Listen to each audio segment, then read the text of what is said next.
आप इस टाइम ये तीन तस्वीरें देख रहे हैं, एक में है बाबर आजम, एक में है इस्माइल हुसैन, एक में है माज सदाकत। ये तीनों की टेक्निक है कि जब बॉल के लिए ये वेट कर रहे होते हैं कि गेंद आ रही है इनकी तरफ, तो इनका जो बॉडी स्टैंस है ना वो क्या होता है। मतलब ये बाबर आजम है, बिल्कुल इसके पाँव के बिल्कुल सीधा ऊपर इसका सर है। मतलब टेक्निक के अंदर अगर देखा जाए तो बिल्कुल ये वाज़िया लाइन आपको नजर आएगी। वहीं पर इस्माइल हुसैन का ये खड़े होने का तरीका चेक कर लें, आपको इसी में फ्लॉ नजर आ जाएगा कि जब बॉल इन आएगी, इसकी बॉडी के पास आएगी तो इससे खेली नहीं जाएगी, ये इसी तरह से एज देगा। हाँ, बॉल अगर इसकी बॉडी से दूर हो, जैसे कि अभिषेक टुल्लर है, वो जैसे शॉट मारता है वैसे ये शॉट मार ही लेगा। फिर आता है माज सदाकत, इसकी बॉडी के अंदर भी ये फ्लॉ देख लें, इसके स्टैंस के अंदर भी ये फ्लॉ चेक कर लें।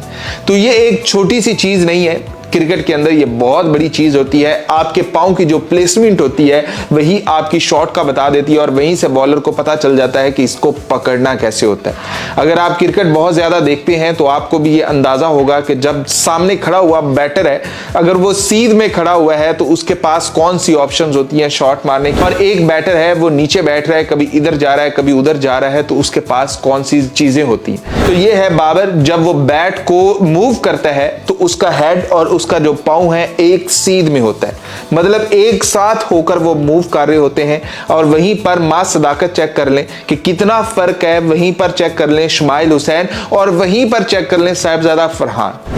साहिबजादा फरहान भी स्किल्स वाइज इतना स्ट्रांग नहीं है जितना बाबर आजम है। आप चाहे जितना मर्जी बाबर आजम के खिलाफ हूं, लेकिन अगर पाकिस्तानी टीम के अंदर अगर किसी की पूरी टेक्निक है, मतलब कंप्लीट टेक्निक थी, तो वो बाबर आजम की थी। और वही छक्के मारने के चक्रों में, स्ट्राइक रेट को ऊपर ले जाने के चक्रों में, वही नॉनसेंस की वजह से वो अपनी इस टेक्निक से भी दूर होता चला गया। आप बाबर आजम को ये चेक करें और उसके बाद क्या इनको ये कोई मशवरा नहीं देता कि जब भी किसी बच्चे को आप इंटरनेशनल लेवल पर लेकर जा रहे हैं तो उससे पहले उनकी टेक्निक को एक मुआजना कर लें और उनको थोड़ा सा ठीक कर लें, करेक्ट कर लें। अगर आप कर सकते हैं तो आप अंदाजा लगा लें कि उनका पहला मैच है। हम क्या, कई और एनालिस्ट भी हैं जिन्होंने ये चेक किया है कि यार असल मसला क्या आया था, ये इतनी बुरी तरह से फ्लॉप क्यों हो गए कि डोमेस्टिक के अंदर तो ये रन्स बना रहे थे लेकिन इंटरनेशनल लेवल पर ये क्यों नहीं बना पा। तो जब इंटरनेशनल लेवल पर आते हो, चाहे वो तस्कीन अहमद है, चाहे वो नाहिद राना है, उसने भी टेस्ट मैचेस खेले हैं, तो वहां पर जो कोचेज होते हैं उनको बता रहे होते हैं कि यार अगर आपके सामने कोई बैटर इस तरह से खड़ा है और उसके खड़े होने के अंदर ही प्रॉब्लम है तो फिर आप उसे पकड़ सकते हैं, और वहां पर पकड़ने के लिए आपने ये करना है।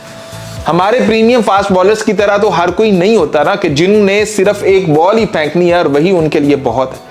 आज तक हम जो है वो यॉर्कर्स नहीं मार पा रहे हैं, हम वाइड बॉल के पास फुल गेंद लेकर जाते हैं तो उसको कंट्रोल नहीं कर पा रहे हैं। तो बाकी तो आप छोड़ ही दो कि हमने किसी प्लेयर के बारे में क्या सोचना है कि उसकी कमी क्या है।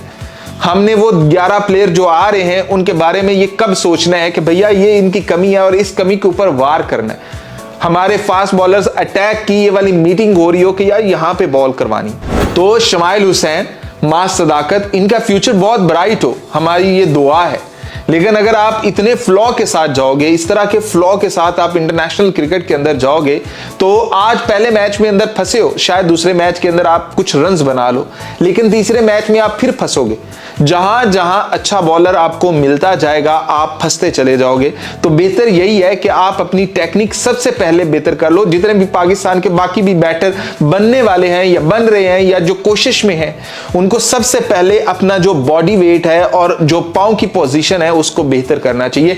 ये जब भी हम क्रिकेट खेलते हैं ना, सबसे पहला रूल ये होता है कि आप जब खड़े हुए हो तो आपकी जो आंखें हैं वो अगर एक ये वाली आंख बॉलर को देख रही है, ये वाली आंख बॉलर को देख रही है, तो ये भी बहुत बड़ा इफेक्ट होता है कि अगर आप इस आंख से बॉलर को देख रहे हो, ये वाली आंख आपकी इधर गई हुई है, तो यहां से भी मसला होता है। अगर आप दोनों आंखों से एक ही जगह देख रहे हो और फिर फील्डर को कैसे, प्लेसमेंट को कैसे देख रहे हो कि जो मूव कर रहा है आपकी बॉल के साथ साथ, आपके बैट के साथ साथ, तो उसको कैसे देखना है। ये छोटी छोटी चीजें नहीं होती हैं, ये बहुत बड़ी बड़ी इंटरनेशनल क्रिकेट के अंदर मैटर करती हैं। और आप एबी डिविलियर का स्टैंस चेक करिएगा कि जब वो बॉलर को देख रहा होता था तो उसका देखने का अंदाज क्या था। आप यहीं से अंदाजा लगाते हो कि भैया कैसे आगे बेहतर करना। तो क्या कहते हैं, ये चीजें ठीक हैं या फिर मेरा सोचना गलत है, क्या कहते हैं?